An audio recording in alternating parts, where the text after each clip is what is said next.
j'agis avec l'énergie. Énergie. Ça va? Ça va bien? Vous allez bien? Ça va mon grand? Oui, ça va. Bienvenue. Merci. Ça va bien? Bonjour. Alors, vous vous présentez à nous et à nos millions de téléspectateurs. Et, moi, c'est Sila Ousmane, Ok. étudiant sortant de la 10e promo de génie électrique à l'Institut Polytechnique de l'Université Gamal Abdel Nasser de Conakry. On dirait Einstein plus loin. Et je suis coordinateur du projet porté par la promotion. D'accord, super. Et toi, j'imagine que tu es capable de savoir ça? Oui, c'est ça. Kaba Moustapha, président de la destination. Ok. Super. Alors, j'agis avec l'énergie. C'est quoi le projet concrètement? Si vous devez le présenter et que je puisse acheter. C'est ça. Arrivez à me convaincre en fait.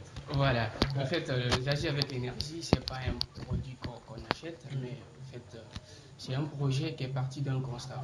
Donc, je vais un peu replacer le contexte à partir duquel le projet est parti. Vas-y. Donc, puisque chez nous, ici, le taux d'accès à l'électricité est en progression lente et que la population augmente. Donc, il y a de cela quelques années, en 2014, dans le rapport final de la stratégie nationale Soutenir l'énergie for all, donc, il a été fait une projection d'ici 2030 que la population augmentera. Donc, on serait un peu plus de 18,9 millions d'habitants. Donc, avec ça, le volume des besoins de la consommation serait très grand. Donc, il serait très difficile maintenant pour nous d'apporter une puissance nécessaire pour satisfaire cette demande. Donc, d'autant plus que notre réseau électrique est structurellement en situation de surcharge au-delà, ce qui amène déjà à des opérations de délestage et tout. Ok. Donc, la population est privée de l'électricité à certains moments. Donc, dans le rapport final de l'EDG de 2016, il est établi que le temps équivalent de coupure globale était estimé à 665 heures.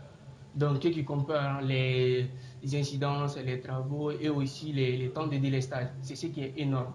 Malgré les investissements faits dans la construction des sources d'énergie électrique, la réhabilitation, l'extension du réseau, la densification et le développement des systèmes isolés, le travail encore à faire reste énorme pour avoir une couverture totale d'électricité.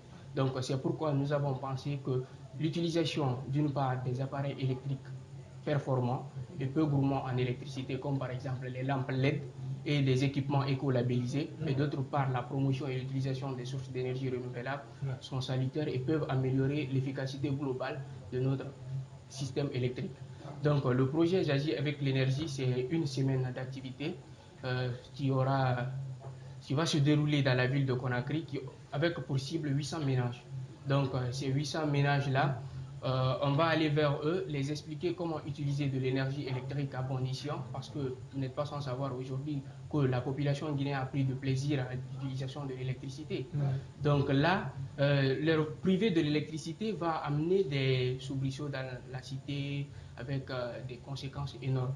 Donc là, nous avons décidé de mettre en place une équipe pour enquêter sur la consommation électrique dans ces 800 ménages, les sensibiliser comment utiliser l'électrique et ensuite les offrir 4000 lampes LED à la place des lampes à incandescents qui sont déjà retirées sur certains marchés internationaux que malheureusement nous continuons à utiliser. Donc l'objectif concret de ce projet, c'est de sensibiliser les gens dans l'utilisation de l'énergie. En fait, c'est ça, effectivement.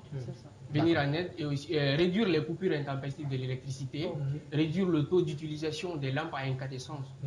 Parce que moi j'imagine que là vous essayez d'aller à la source du problème, puisque s'il y a les délestages, c'est parce que les gens utilisent très mal leur énergie. Oui, effectivement. Vous voulez leur apprendre à mieux utiliser leur énergie pour qu'ils aident EDG à mieux contrôler. Voilà, mieux contrôler. Ouais, je comprends mieux. C'est bien. C'est quand même salutaire. C'est très salutaire. C'est très salutaire. Vous travaillez avec les autorités de la place ou c'est juste un projet 100% indépendant de vous-même tout? Oui, c'est un projet porté par la 10e promo, mais nous avons effectué quelques démarches auprès des autorités parce que là, on est sous leur tutelle et tout ça là. On a effectué des démarches au niveau de l'IDG, au niveau du ministère de l'énergie, à la primature aussi, au niveau des 5 communes de la capitale. Parce qu'ils en ont besoin. Je remarque qu'aujourd'hui, ils ont de gros soucis quand il s'agit de quantifier ce que les gens consomment. La plupart des gens ne sont jamais d'accord avec leurs factures. On a assisté à l'installation de ces, s'il faut dire, ces compteurs pour mieux maîtriser l'énergie et tout.